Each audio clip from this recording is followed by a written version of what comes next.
Capítulo 2. É inútil para mim descrever como Violet, Klaus e Sunny se sentiram horrivelmente mal nas horas que se seguiram. A maioria das pessoas que sobreviveu a uma tempestade no mar fica tão abalada pela experiência que nunca mais quer falar sobre isso. Portanto, se um escritor quiser descrever uma tempestade no mar, o único método de pesquisa possível é estar em um grande barco de madeira. Mas eu já estive em um grande barco de madeira com um caderno e uma caneta, pronto para fazer anotações caso uma tempestade me atingisse subitamente. E quando a tempestade passou, eu estava tão abalado pela experiência que nunca mais quis falar sobre isso. Por essa razão, é inútil para mim descrever a força do vento que rasgava as velas como se fossem de papel e fazia o barco rodopiar como se fosse um patinador no gelo se exibindo. É impossível transmitir o volume da chuva que caía, encharcando os Baudelaire de água gélida e fazendo seus uniformes de concierges grudarem no corpo como uma camada extra de pele empapada e gelada.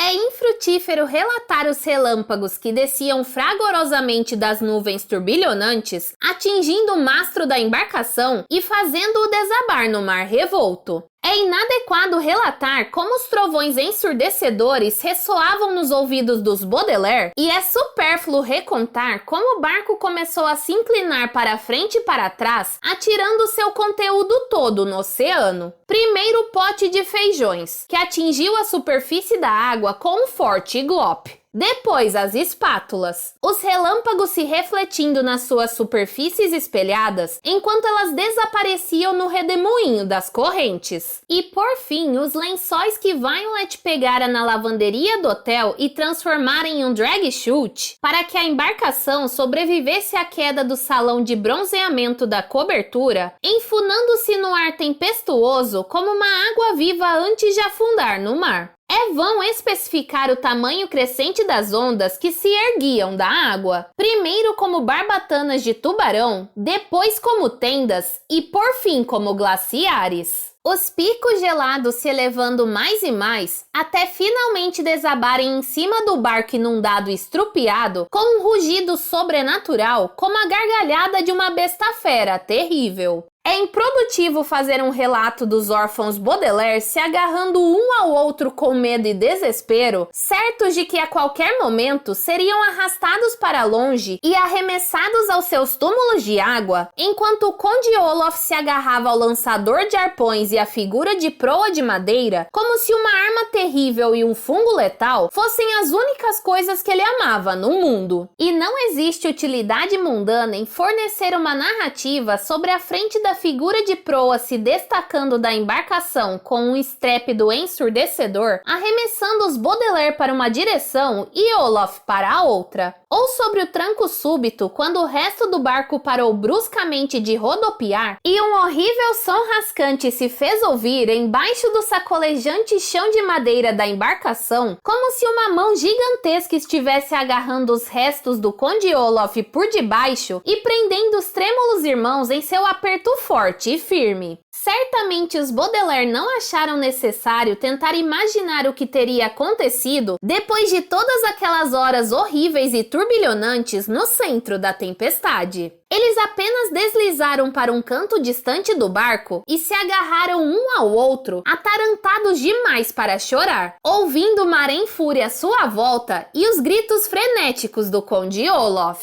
perguntando a si mesmo se ele estaria sendo rasgado membro a membro pela tempestade furiosa ou se também teria encontrado alguma estranha segurança. E sem saber que sina desejavam para o homem que lançara tantos infortúnios sobre os três. Acredito não ser necessário descrever essa tempestade, pois seria somente mais uma camada desta desventurada cebola de história. E de qualquer modo, quando o sol se ergueu na manhã seguinte, as nuvens negras turbilhonantes já estavam se afastando rapidamente dos Baudelaire encharcados e enregelados, e o ar estava silencioso e quieto, como se toda a noite tivesse sido apenas um pesadelo horripilante. As crianças puseram-se em pé vacilantes em seu pedaço do barco, braços e pernas doendo de tanto se agarrar um ao outro a noite inteira, e tentaram imaginar onde diabos estavam e como diabos tinham sobrevivido. Mas olhando em volta não puderam responder essas perguntas, pois nunca tinham visto nada no mundo que se assemelhasse à visão que os aguardava. De início, parecia que os órfãos Baudelaire ainda estavam no meio do oceano, já que tudo o que podiam ver era uma paisagem plana e molhada se estendendo em todas as direções, sumindo pouco a pouco na cinzenta névoa matinal. Mas ao olhar por cima da borda do barco arruinado, as crianças viram que a água não era muito mais profunda que uma poça, e que aquela enorme poça estava atulhada de detritos, uma palavra que aqui significa toda sorte de itens estranhos. Havia grandes pedaços de madeira projetando-se da água como dentes pontiagudos e compridos pedaços de corda emaranhados em complicados nós encharcados. Havia imensos montes de algas e milhares de peixes se debatendo e abrindo a boca sob o sol, enquanto aves marinhas mergulhavam do céu enevoado e se serviam de um desjejum de frutos do mar. Havia o que parecia ser pedaços de outras embarcações, âncoras e vigias, balaústres e mastros, espalhados por toda parte como brinquedos quebrados, e outros objetos que poderiam ter sido parte da carga dos barcos, inclusive lanternas estilhaçadas, barris esmagados, documentos empapados e os restos rasgados de roupas de todo tipo, de cartolas a patins. Havia uma máquina de escrever antiquada apoiada contra uma ampla e ornamentada gaiola de passarinho, com uma família de peixes coloridos zigue-zagueando por entre as suas teclas. Havia um grande canhão de bronze com um grande caranguejo se arrastando para fora do cano e havia uma rede irremediavelmente rasgada presa nas pás de uma hélice. Era como se a tempestade tivesse varrido o mar inteiro para longe, deixando todo o seu conteúdo espalhado pelo fundo do oceano. "O que é este lugar?" disse Violet num sussurro abafado. "O que aconteceu?" Klaus tirou os óculos do bolso, onde os guardara para maior proteção, e ficou aliviado ao ver que estavam intactos. "Acho que estamos em uma plataforma costeira", disse ele. Há lugares no mar em que a água fica subitamente muito rasa, em geral perto de terra firme. A tempestade deve ter jogado nosso barco na plataforma junto com todos esses outros destroços. "Terra?" perguntou Sunny, pondo a mão pequenina sobre os olhos para poder enxergar mais longe. "Não vejo." Klaus passou cuidadosamente por cima da borda do barco. A água escura só vinha até os seus joelhos, e ele começou a andar em volta do barco com passos cautelosos. "As plataformas costeiras costumam ser muito menores que isto", disse ele, "mas deve haver uma ilha em algum lugar aqui perto. Vamos procurá-la." Violet seguiu o irmão para fora do barco carregando a irmã, que ainda era muito baixinha. "Em que direção você acha que devemos seguir?" perguntou ela. "Não queremos nos perder." Sunny deu um sorrisinho para os irmãos. "Já perdidos", salientou. "Sunny tem razão", disse Klaus. "Mesmo se tivéssemos uma bússola, não saberíamos aonde estamos nem aonde vamos. Poderíamos muito bem ir em qualquer direção." "Então eu voto para seguirmos rumo ao oeste", disse Violet apontando na direção oposta ao sol nascente. "Já que vamos caminhar por algum tempo, não quero sol nos nossos olhos. A não ser que encontremos os nossos óculos de concierges", disse Klaus. A tempestade os arrastou para longe, mas podem ter caído na mesma plataforma. "Poderíamos achar qualquer coisa aqui", disse Violet. E depois de dar apenas alguns passos, os Baudelaire constataram que era assim de fato, pois flutuando na água havia um item dos detritos que desejaram tivesse sido arrastado para bem longe deles para sempre. Boiando em uma parte especialmente imunda da água, esticado de costas com seu lançador de arpões apoiado em um ombro, estava o Conde Olaf. Os olhos do vilão estavam fechados embaixo da sua sobrancelha única e ele não se mexia. Em todas as suas miseráveis ocasiões com o conde, os Baudelaire nunca tinham visto Olaf parecer tão calmo. Acho que não foi necessário atirá-lo ao mar, disse Violet. A tempestade fez isso por nós. Klaus se inclinou para olhar Olaf mais de perto, mas o vilão ainda não se mexia. Deve ter sido horrível, disse ele, tentar aguentar a tempestade sem absolutamente nenhum tipo de abrigo. Este canela? Perguntou Sunny. No entanto, naquele momento, os olhos do Conde Olaf se abriram e a pergunta da mais jovem dos Baudelaire foi respondida. Franzindo o senho, o vilão moveu os olhos em uma direção, depois em outra. Onde estou? Resmungou ele, cuspindo um pedaço de alga. Onde está minha figura de proa? Plataforma costeira, respondeu Sunny. Ao som da voz de Sunny, o Conde Olaf piscou e sentou-se, olhando ferozmente para as crianças e sacudindo a água para fora dos ouvidos. Tragam-me um café, órfãos! Ordenou ele. Tive uma noite muito desagradável e apreciaria um café da manhã saboroso e nutritivo antes de decidir o que fazer com vocês. Não há café aqui, disse Violet. Muito embora houvesse de fato uma máquina de café expresso a cerca de 6 metros de distância. Estamos caminhando para o oeste na esperança de achar uma ilha. Vocês vão caminhar para onde eu mandar vocês caminharem, rosnou Olaf. Estão esquecendo de que eu sou o capitão deste barco? O barco está atolado na areia, disse Klaus. Está muito danificado. Bem, ainda assim vocês são meus comparsas, disse o vilão. E minhas ordens são que caminhemos para o oeste na esperança de achar uma ilha. Ouvi dizer que existem ilhas em partes distantes do mar. Os habitantes primitivos nunca viram gente civilizada, portanto é provável que vão me reverenciar como a um deus.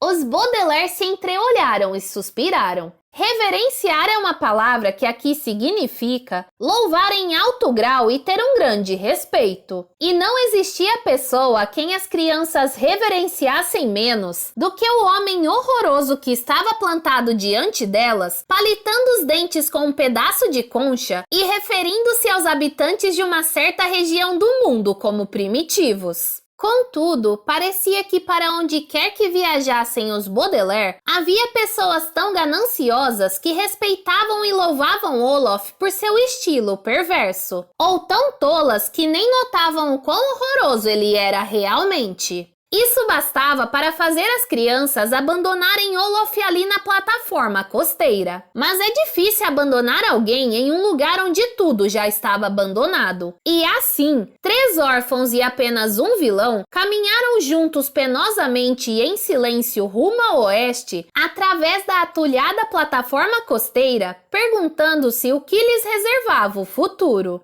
O Conde Olaf ia na frente, equilibrando o lançador de arpões em um ombro e volta e meia interrompendo o silêncio com exigências de café, sucos frescos e outros itens de jejum igualmente impossíveis de obter. Violet seguia atrás dele, usando como cajado um balaústre quebrado que achara e cutucando pedaços interessantes de sucata mecânica que descobria no meio da sujeira. Klaus andava ao lado da irmã, fazendo anotações ocasionais no seu livro de lugar comum. Sunny subira nos ombros de Violet para servir como uma espécie de sentinela, e foi a mais jovem dos Baudelaire que rompeu o silêncio com um grito triunfante. Terra à vista! Gritou ela apontando para a névoa, e os 3 Baudelaire puderam ver a tênue forma de uma ilha se erguendo fora da plataforma. A ilha parecia estreita e comprida como um trem de carga, e se eles apertassem os olhos, podiam ver agrupamentos de árvores e o que parecia ser enormes lençóis de pano branco ondulando ao vento. Eu descobri uma ilha! Cacarejou o Conde Olaf. Vou chamá-la de Olofilândia. Você não descobriu a ilha, salientou Violet. Parece que já existem pessoas morando lá. E eu sou o rei delas, proclamou Olaf. Depressa, órfãos! Meus súditos reais vão preparar um grande café da manhã para mim. E se eu estiver de bom humor, vou deixar vocês lamberem os pratos. Os Baudelaire não tinham a menor intenção de lamber os pratos de Olaf ou de quem quer que fosse. Mas apesar de tudo, continuaram andando na direção da ilha, manobrando em volta dos destroços que ainda atulhavam a superfície da plataforma. Tinham acabado de contornar um piano de cauda que se projetava verticalmente para fora da água como se tivesse caído do céu, quando alguma coisa chamou a atenção dos Baudelaire. Uma diminuta figura branca que vinha apressadamente na direção deles. O quê? Perguntou Sunny. Quem? Pode ser mais um sobrevivente da tempestade, disse Klaus. O nosso barco pode não ter sido o único nesta área do oceano. Você acha que a tempestade alcançou Kit Snicket? Perguntou Violet. Ou os trigêmeos? Disse Sunny. O Conde Olaf fez uma careta e pôs um dedo enlameado no gatilho do lançador de arpões. Se aquilo for Kit Snicket ou algum pestinha de órfão, disse ele, vai levar um arpão no lugar onde está. Nenhum voluntário ridículo vai tomar a minha ilha de mim. Você não ia querer desperdiçar o seu último arpão, disse Violet pensando depressa. Quem sabe onde irá encontrar outro? É verdade, admitiu Olaf. Você está se tornando uma excelente comparsa. Lero, lero, rosnou Sunny mostrando os dentes para o conde. Minha irmã está certa, disse Klaus. É ridículo discutir sobre voluntários e comparsas quando estamos em uma plataforma costeira no meio do oceano. Não tenha tanta certeza, órfão, retrucou Olaf. Não importa onde estivermos, sempre haverá espaço para alguém como eu. Ele se inclinou para perto de Klaus para dar-lhe um sorriso pérfido, como se estivesse contando uma piada. A esta altura, você ainda não aprendeu?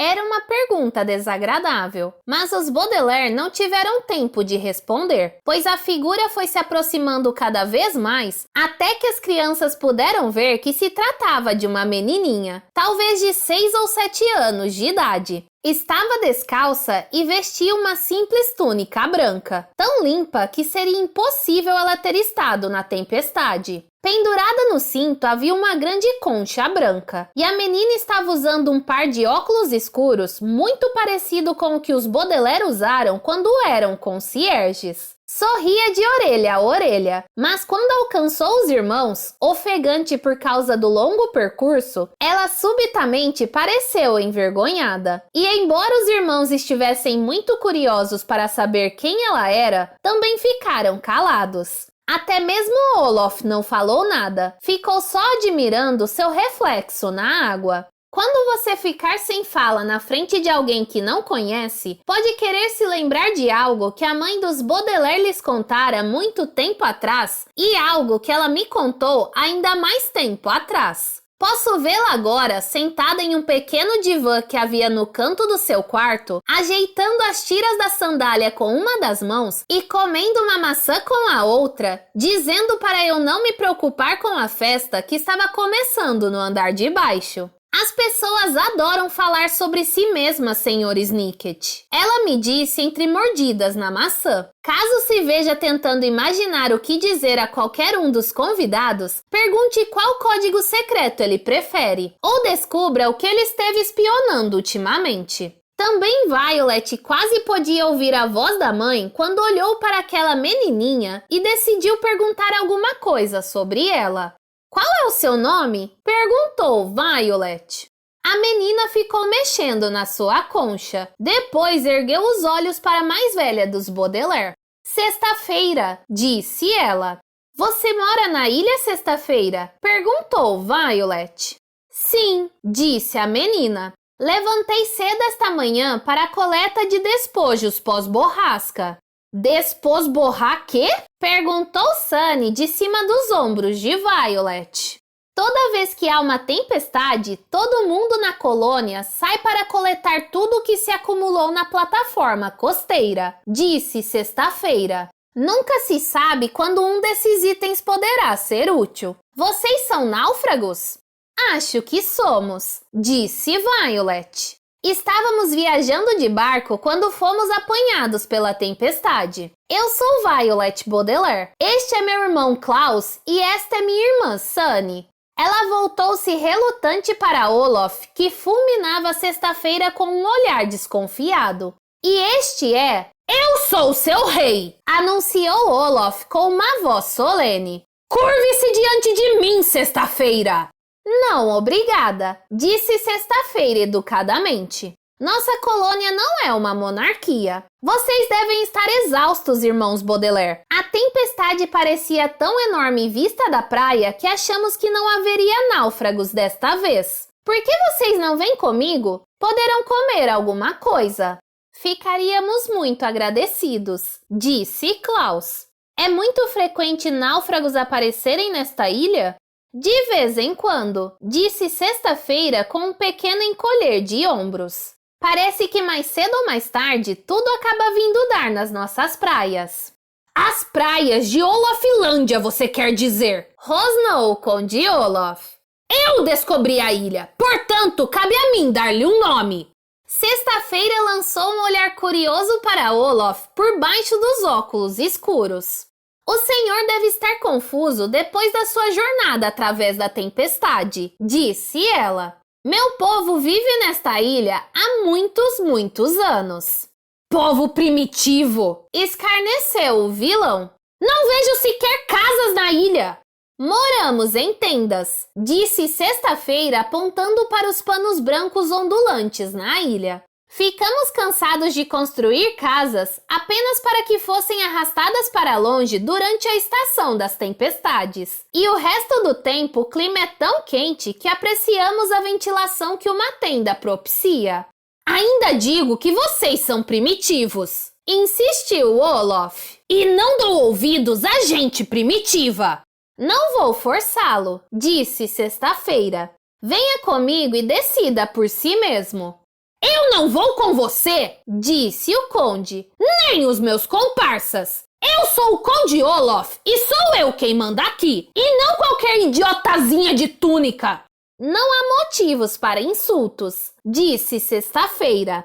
A ilha é o único lugar para onde você pode ir, Conde Olaf. Portanto, de fato, não importa quem manda. Olaf fez uma careta horrível para sexta-feira e apontou o lançador de arpões diretamente para a menininha. Se você não se curvar diante de mim sexta-feira, vou disparar este arpão contra você. Os Baudelaire engasgaram, mas sexta-feira apenas franziu a testa para o vilão. Dentro de alguns momentos, disse ela, todos os habitantes da ilha terão saído para a coleta de despojos pós-borrasca. Eles vão presenciar qualquer ato de violência que você venha cometer, e a sua entrada na ilha não será autorizada. Por favor, aponte esta arma para longe de mim. O Conde Olaf abriu a boca como se fosse dizer alguma coisa, mas depois de um instante fechou-a de novo e abaixou o lançador de arpões vexado. Uma palavra que aqui significa parecendo estar muito embaraçado por obedecer às ordens de uma menininha. Irmãos Baudelaire, por favor, venham comigo, disse sexta-feira e começou a mostrar o caminho na direção da ilha distante. E eu? Perguntou o conde. Sua voz estava um pouco esganiçada, lembrando aos Baudelaire outras vozes que ouviram de pessoas que estavam com medo do próprio Olaf. Eles tinham ouvido aquele tom de voz em seus tutores e no Sr. Paul quando o vilão o confrontava. Era o mesmo tom de voz de diversos voluntários quando discutiam as atividades de Olaf, e mesmo dos seus comparsas quando se queixavam do patrão malvado. Era o tom de voz que os Baudelaire ouviram em si mesmos durante as incontáveis vezes em que o homem horroroso os ameaçara e jurara pôr as mãos na fortuna deles. Mas as crianças nunca pensaram que iriam ouvir esse tom de voz vindo do próprio Olaf. E eu? Ele perguntou de novo. Entretanto, os irmãos já seguiam sexta-feira por um pequeno trecho além do lugar onde ele estava. E quando os órfãos Baudelaire se voltaram para ele, Olaf parecia apenas mais um detrito que a tempestade arrastara para a plataforma costeira. Vai embora! Disse sexta-feira com firmeza, e os náufragos se perguntaram se finalmente teriam encontrado um lugar onde não havia espaço para o Conde Olaf.